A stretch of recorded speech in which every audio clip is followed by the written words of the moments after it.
Welcome to the I Can't Sleep podcast, where I read random articles from across the web to bore you to sleep with my soothing voice. I'm your host, Benjamin Boster. Today's episode is from a Wikipedia article titled Canada. Canada is a country in North America. Its 10 provinces and 3 territories extend from the Atlantic Ocean to the Pacific Ocean and northward into the Arctic Ocean, making it the world's second largest country by total area, with the world's longest coastline. Its border with the United States is the world's longest international land border. The country is characterized by a wide range of both meteorologic and geological regions. It is a sparsely inhabited country of 40 million people, the vast majority residing south of the 55th parallel in urban areas. Canada's capital is Ottawa, and its 3 largest metropolitan areas are Toronto, Montreal, and Vancouver. Indigenous peoples have continuously inhabited what is now Canada for thousands of years. Beginning in the 16th century, British and French expeditions explored and later settled along the Atlantic coast. As a consequence of various armed conflicts, France ceded nearly all of its colonies in North America in 1763. In 1867, with the union of 3 British North American colonies through Confederation, Canada was formed as a federal dominion of 4 provinces. This began an accretion of provinces and territories and a process of increasing autonomy from the United Kingdom, highlighted by the Statute of Westminster 1931 and culminating in the Canada Act 1982, which severed the vestiges of legal dependence on the Parliament of the United Kingdom. Canada is a parliamentary democracy and a constitutional monarchy in the Westminster tradition. The country's head of government is the Prime Minister, who holds office by virtue of their ability to command the confidence of the elected House of Commons, and is called upon by the Governor-General, representing the monarch of Canada, the ceremonial head of state. The country is a Commonwealth realm and is officially bilingual, English and French, in the federal jurisdiction. It is very highly ranked in international measurements of government transparency, quality of life, economic competitiveness, innovation, education, and gender equality. It is one of the world's most ethnically diverse and multicultural nations, the product of large-scale immigration. Canada's long and complex relationship with the United States has had a significant impact on its history, economy, and culture. A developed country, Canada has a high nominal per capita income globally, and its advanced economy ranks among the largest in the world, relying chiefly upon its abundant natural resources and well-developed international trade networks. Recognized as a middle power, Canada's strong support for multilateralism and internationalism has been closely related to its foreign relations policies of peacekeeping and aid for developing countries. Canada is part of multiple international organizations and forums. While a variety of theories have been postulated for the etymological origins of Canada, the name is now accepted as coming from the St. Lawrence Iroquoian word Kanata, meaning village or settlement. In 1535, indigenous inhabitants of the present-day Quebec City region used the word to direct French explorer Jacques Cartier to the village of Stadacona.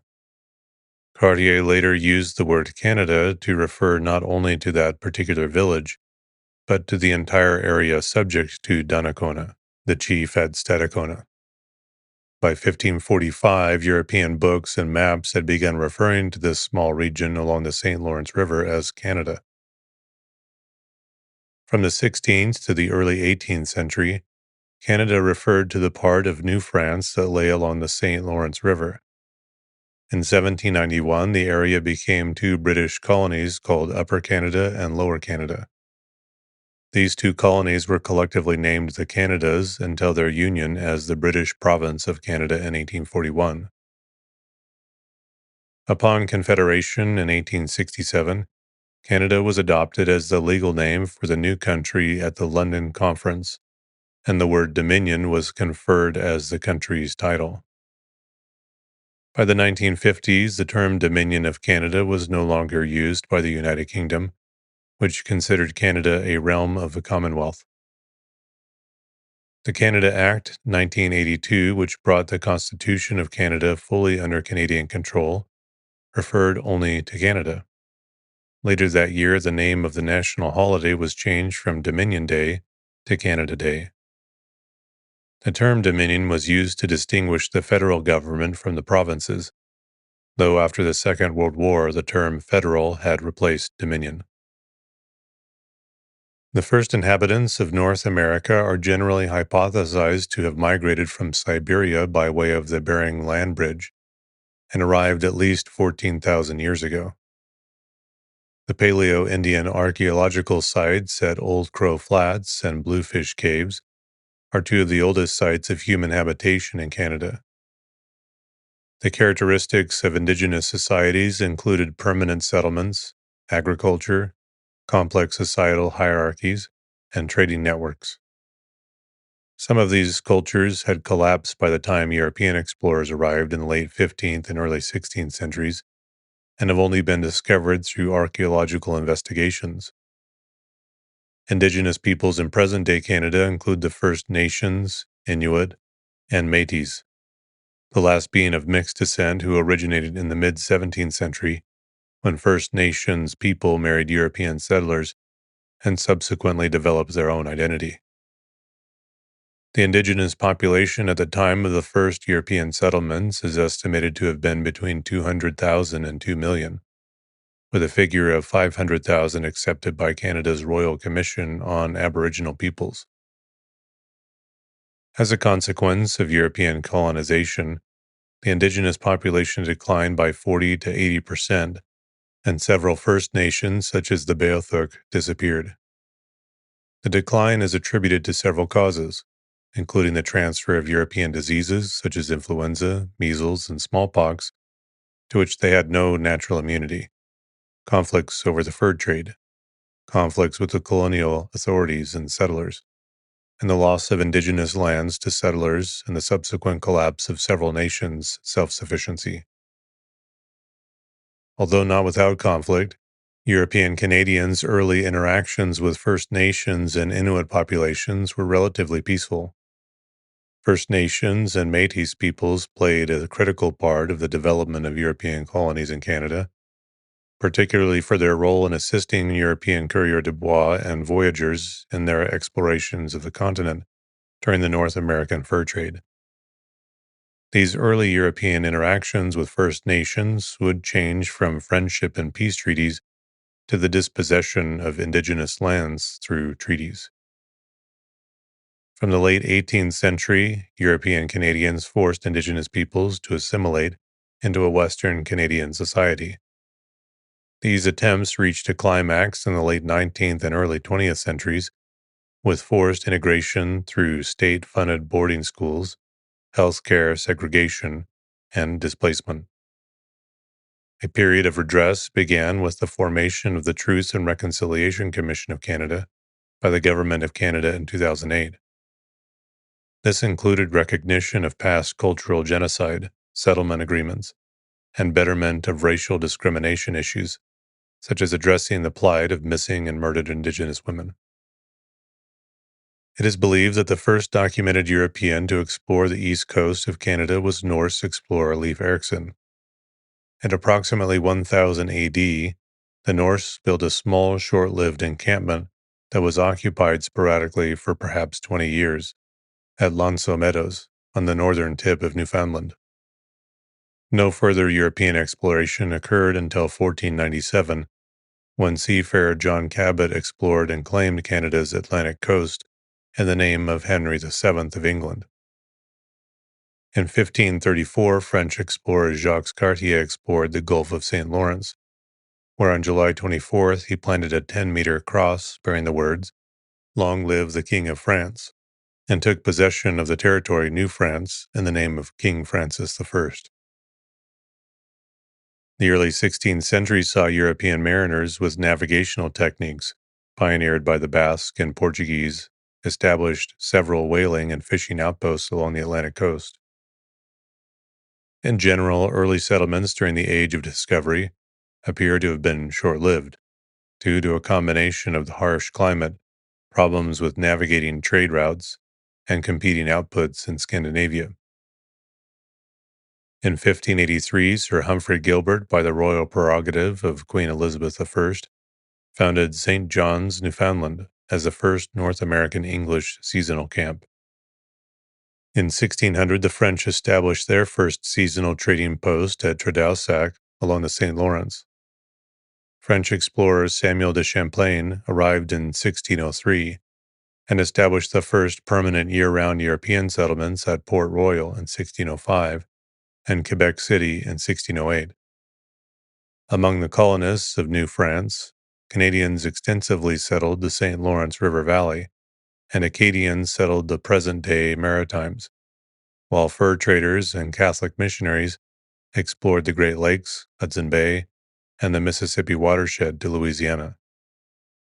The Beaver Wars broke out in the mid-17th century over control of the North American fur trade. The English established additional settlements in Newfoundland in 1610, along with settlements in the 13 colonies to the south. A series of 4 wars erupted in colonial North America between 1689 and 1763. The later wars of the period constituted the North American theater of the 7 Years' War. Mainland Nova Scotia came under British rule with the 1713 Treaty of Utrecht, and Canada and most of New France came under British rule in 1763 after the 7 Years' War. The Royal Proclamation of 1763 established First Nation treaty rights, created the province of Quebec out of New France, and annexed Cape Breton Island to Nova Scotia. St. John's Island, now Prince Edward Island, became a separate colony in 1769. To avert conflict in Quebec, the British Parliament passed the Quebec Act 1774, expanding Quebec's territory to the Great Lakes and Ohio Valley. More importantly, the Quebec Act afforded Quebec special autonomy and rights of self-administration. More importantly, the Quebec Act afforded Quebec special autonomy and rights of self-administration at a time when the 13 colonies were increasingly agitating against British rule. It reestablished the French language, Catholic faith, and French civil law there, staving off the growth of an independence movement in contrast to the 13 colonies. The proclamation and the Quebec Act in turn angered many residents of the 13 colonies, further fueling anti-British sentiment in the years prior to the American Revolution. After the successful American War of Independence, the 1783 Treaty of Paris recognized the independence of the newly formed United States and set the terms of peace, ceding British North American territories south of the Great Lakes and east of the Mississippi River to the new country. The American War of Independence also caused a large out-migration of Loyalists, the settlers who had fought against American independence. Many moved to Canada, particularly Atlantic Canada, where their arrival changed the demographic distribution of the existing territories. New Brunswick was in turn split from Nova Scotia as part of the reorganization of Loyalist settlements in the Maritimes, which led to the incorporation of St. John, New Brunswick as Canada's first city. To accommodate the influx of English-speaking Loyalists in central Canada, the Constitutional Act of 1791 divided the province of Canada into French-speaking Lower Canada, later Quebec, and English-speaking Upper Canada, later Ontario, granting each its own elected legislative assembly. The Canadas were the main front in the War of 1812 between the United States and the United Kingdom. Peace came in 1815. No boundaries were changed. Immigration resumed at a higher level, with over 960,000 arrivals from Britain between 1815 and 1850. New arrivals included refugees escaping the Great Irish Famine, as well as Gaelic-speaking Scots displaced by the Highland clearances. Infectious diseases killed between 25 and 33% of Europeans who immigrated to Canada before 1891. The desire for responsible government resulted in the abortive rebellions of 1837. The Durham Report subsequently recommended responsible government and the assimilation of French Canadians into English culture. The Act of Union 1840 merged the Canadas into a united province of Canada, and responsible government was established for all provinces of British North America east of Lake Superior by 1855. The signing of the Oregon Treaty by Britain and the United States in 1846 ended the Oregon boundary dispute, extending the border westward along the 49th parallel. This paved the way for British colonies on Vancouver Island, 1849, and in British Columbia, 1858. The Anglo-Russian Treaty of St. Petersburg, 1825, established the border along the Pacific coast. But even after the U.S.-Alaska Purchase of 1867, disputes continued about the exact demarcation of the Alaska-Yukon and Alaska-BC border. Following three constitutional conferences, the British North America Act 1867 officially proclaimed Canadian Confederation on July 1, 1867, initially with 4 provinces: Ontario, Quebec, Nova Scotia, and New Brunswick.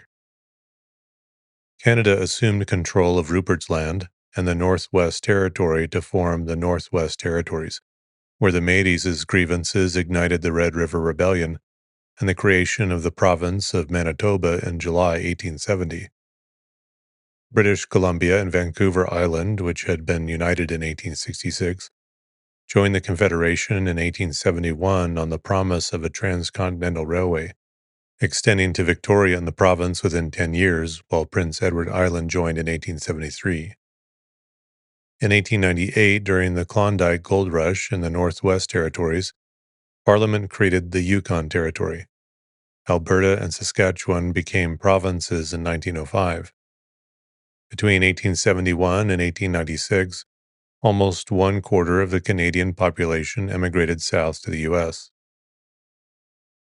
To open the West and encourage European immigration, the Government of Canada sponsored the construction of 3 transcontinental railways, including the Canadian Pacific Railway, passed the Dominion Lands Act to regulate settlement, and established the Northwest Mounted Police to assert authority over the territory.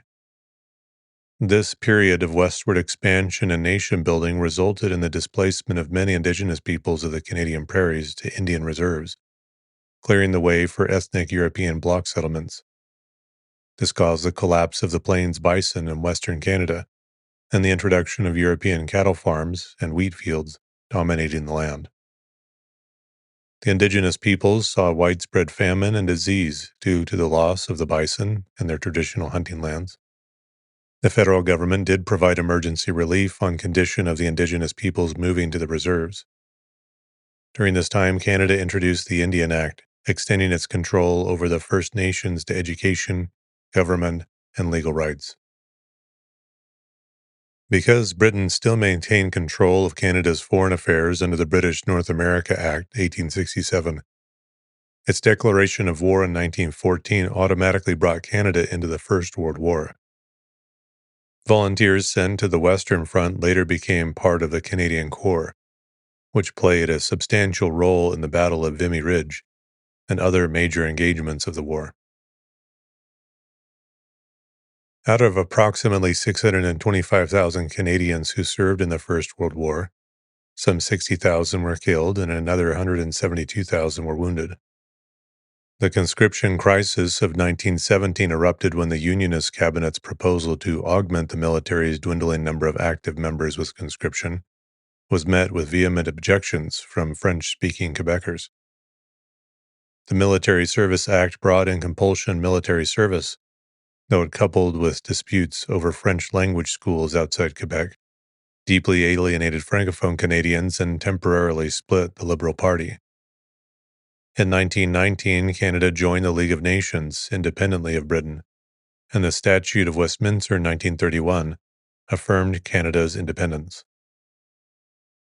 The Great Depression in Canada during the early 1930s saw an economic downturn, leading to hardship across the country. In response to the downturn, the Cooperative Commonwealth Federation, CCF, in Saskatchewan introduced many elements of a welfare state as pioneered by Tommy Douglas in the 1940s and 1950s. On the advice of Prime Minister William Lyon Mackenzie King, war with Germany was declared effective September 10, 1939 by King George VI, 7 days after the United Kingdom. The delay underscored Canada's independence. The first Canadian Army units arrived in Britain in December 1939. In all, over 1 million Canadians served in the armed forces during the Second World War, and approximately 42,000 were killed, and another 55,000 were wounded. Canadian troops played important roles in many key battles of the war, including the failed 1942 Dieppe Parade, the Allied invasions of Italy, the Normandy landings, the Battle of Normandy, and the Battle of the Scheldt in 1944.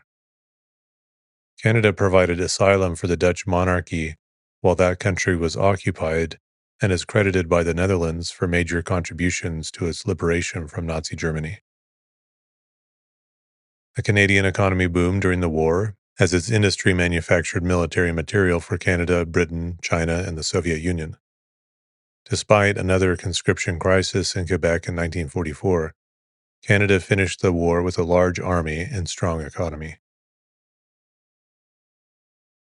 The financial crisis of the Great Depression led the Dominion of Newfoundland to relinquish responsible government in 1934 and become a crown colony, ruled by a British governor. After 2 referendums, Newfoundlanders voted to join Canada in 1949 as a province.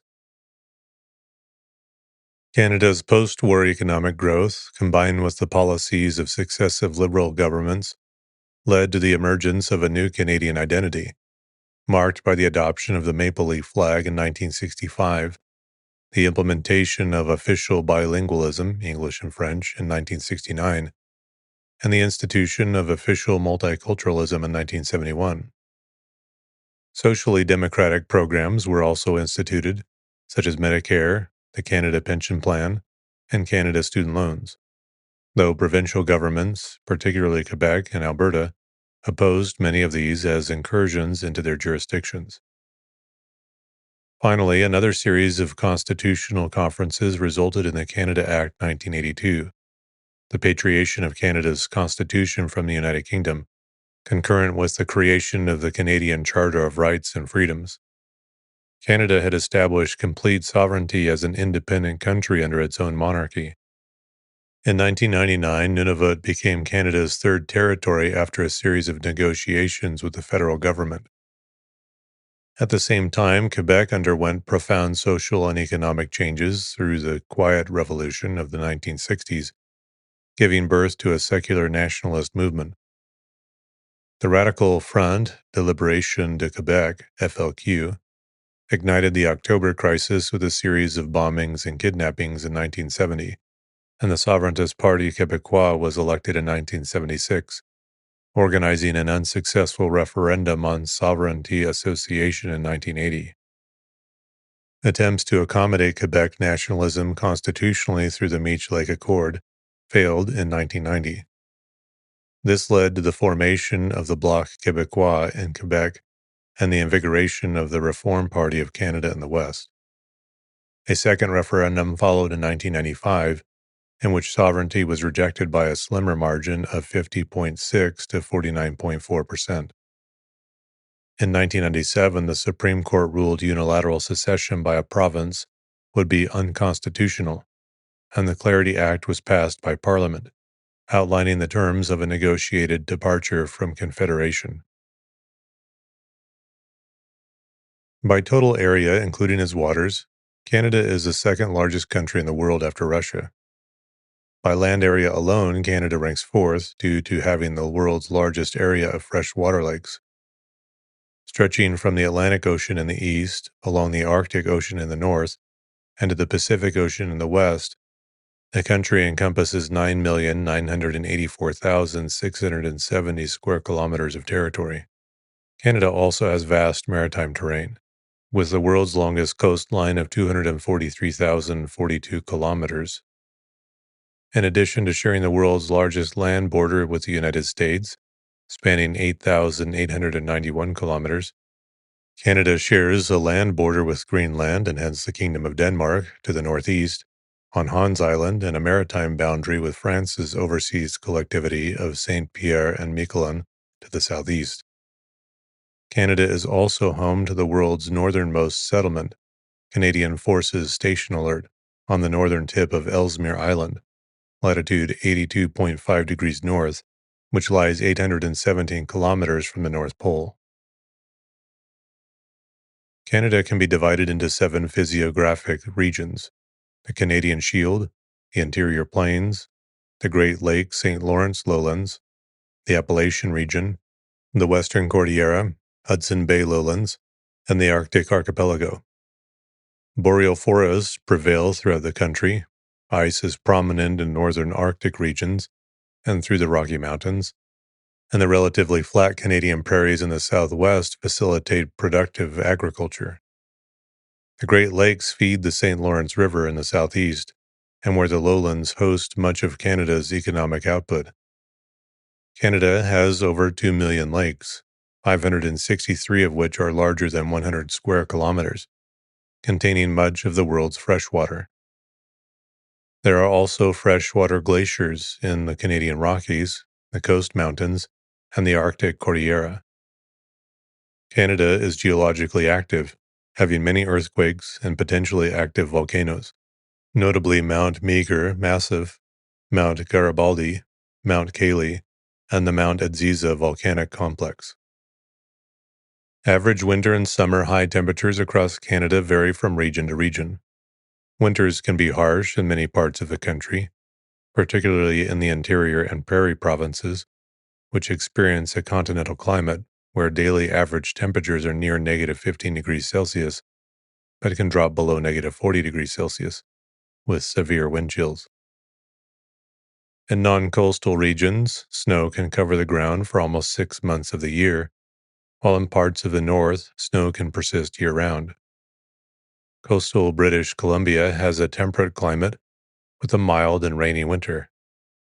On the east and west coasts, average high temperatures are generally in the low 20s degrees Celsius, while between the coasts, the average summer high temperature ranges from 25 to 30 degrees Celsius, with temperatures in some interior locations occasionally exceeding 40 degrees Celsius. Much of northern Canada is covered by ice and permafrost. The future of the permafrost is uncertain because the Arctic has been warming at 3 times the global average as a result of climate change in Canada. Canada's annual average temperature over land has risen by 1.7 degrees Celsius, with changes ranging from 1.1 to 2.3 degrees Celsius in various regions since 1948. The rate of warming has been higher across the north and in the prairies. In the southern regions of Canada, air pollution from both Canada and the United States caused by metal smelting, burning coal to power utilities, and vehicle emissions has resulted in acid rain, which has severely impacted waterways, forest growth, and agricultural productivity. Canada is one of the largest greenhouse gas emitters globally, with emissions increased by 16.5% between 1990 and 2022. Canada is divided into 15 terrestrial and 5 marine ecozones. These ecozones encompass over 80,000 classified species of Canadian wildlife, with an equal number yet to be formally recognized or discovered.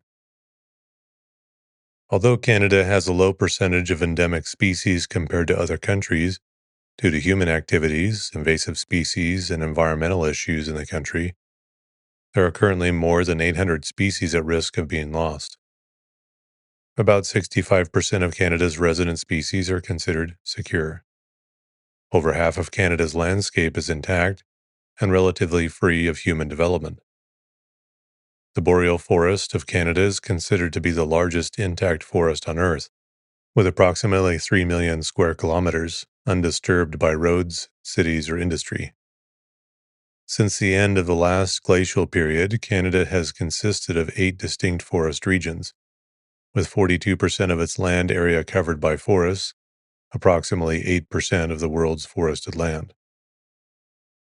Approximately 12.1% of the nation's landmass and freshwater are conservation areas, including 11.4% designated as protected areas. Approximately 13.8% of its territorial waters are conserved, including 8.9% designated as protected areas. Canada's first national park, Banff National Park, established in 1885, spans 6,641 square kilometers of mountainous terrain, with many glaciers and ice fields, dense coniferous forest, and alpine landscapes. Canada's oldest provincial park, Algonquin Provincial Park, established in 1893, covers an area of 7,653.45 square kilometers. It is dominated by the old-growth forest with over 2,400 lakes and 1,200 kilometers of streams and rivers. Lake Superior National Marine Conservation Area is the world's largest freshwater protected area, spanning roughly 10,000 square kilometers of lakebed. It's overlaying freshwater and associated shoreline on 60 square kilometers of islands and mainland. Canada's largest national wildlife region is the Scott Islands Marine National Wildlife Area, which spans 11,570.65 square kilometers and protects critical breeding and nesting habitat for over 40% of British Columbia's seabirds.